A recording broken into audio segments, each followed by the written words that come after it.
ആദിവാസി വിഭാഗമായ മാവിലൻ മലവേട്ടുവ സമുദായങ്ങളുടെ നൃത്തരൂപമാണ് മംഗലംകളി. സന്തോഷ നിമിഷത്തിലെ നൃത്തമെങ്കിലും പാടുന്ന പാട്ടങ്ങനെയല്ല. കൊടിയ അടിമത്തത്തിന്റെ ഭൂതകാലവും മനുഷ്യവികാരങ്ങളും എല്ലാം അടങ്ങുന്നതാണ് ആ പാട്ടും അതിന്റെ വരികളും. സംസ്ഥാന സ്കൂൾ കലോത്സവത്തിൽ ആദ്യമായെത്തി ഗോത്രകലയും പാട്ടുമൊക്കെ ഇന്നലകളുടെ പുനരാവിഷ്കരണമാണ്.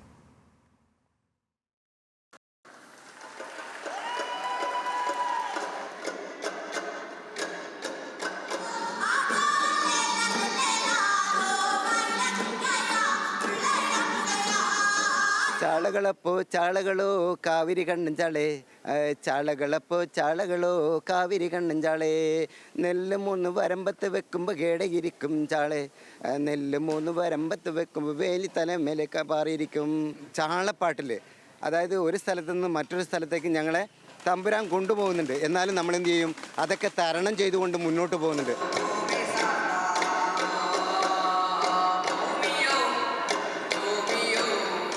കടന്നു വന്ന കനൽ വഴികളിലെ ആദിവാസി ജനതയുടെ ജീവിതം പറയുന്ന വരികളാണ് അവരുടെ ചോരയുടെയും വിയർപ്പിന്റെയും കഥ.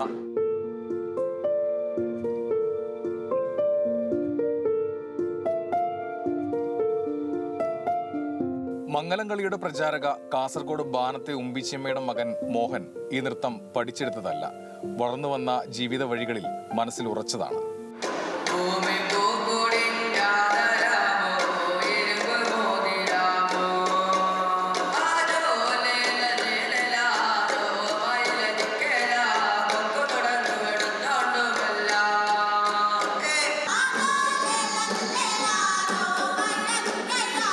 മോഹനം മാഷിന് മാത്രമല്ല, കാസർഗോഡ് ബാനം സ്കൂളിലെ ഈ കുട്ടികൾക്കെല്ലാം മംഗലംകളി ജീവിതത്തിന്റെ ഭാഗമാണ്.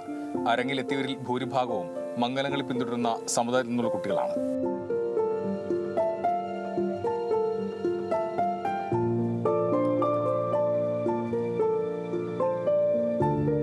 അസമത്വം നോവിക്കുന്ന ഇന്നലകൾ, അതിന്റെ വേദനയിൽ ഉള്ളിൽ പുകയുന്ന പക, പ്രതികാരം. മംഗലംകളിയുടെ പാട്ട് സന്തോഷത്തിൻ്റെത് മാത്രമല്ല. കളിച്ച കളിയിലെ പിന്നെ ഞാൻ പറഞ്ഞല്ലോ പ്രതികാരത്തിൻ്റെതുണ്ട്, അതുപോലെ ചതിയുടെ ഉണ്ട്, പ്രതിഷേധങ്ങളുണ്ട്, സ്നേഹമുണ്ട്, പിന്നെ അങ്ങനെ എല്ലാ തരത്തിലും ഒക്കെ വരികളിൽ കാണുന്നുണ്ട്. ആദിവാസികളെ സംബന്ധിച്ച് അവരുടെ ഭൂമി അവരുടേതാണ്. അതിൽ പാട്ടിൽ പറയുന്നുണ്ട്, ഭൂമിയോ ഭൂമിയോ ഭൂമി കാത്തവരോ, ഭൂമിയോ ഭൂമിയോ ഭൂമി കാത്തവരോ. ഭൂമി കാത്തവരാണ് ആദിവാസികൾ.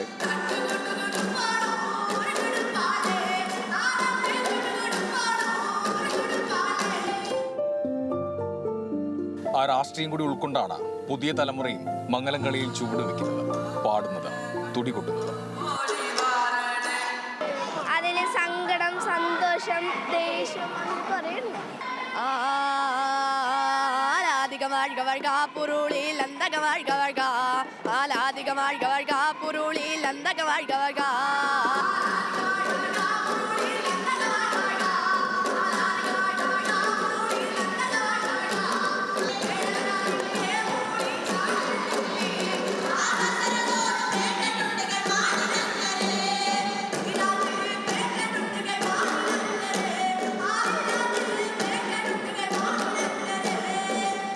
കലോത്സവ വേദിയിൽ നിന്ന് ഈ കുട്ടികൾ മടങ്ങുന്നത് അഭിമാനത്തോടെയാണ്.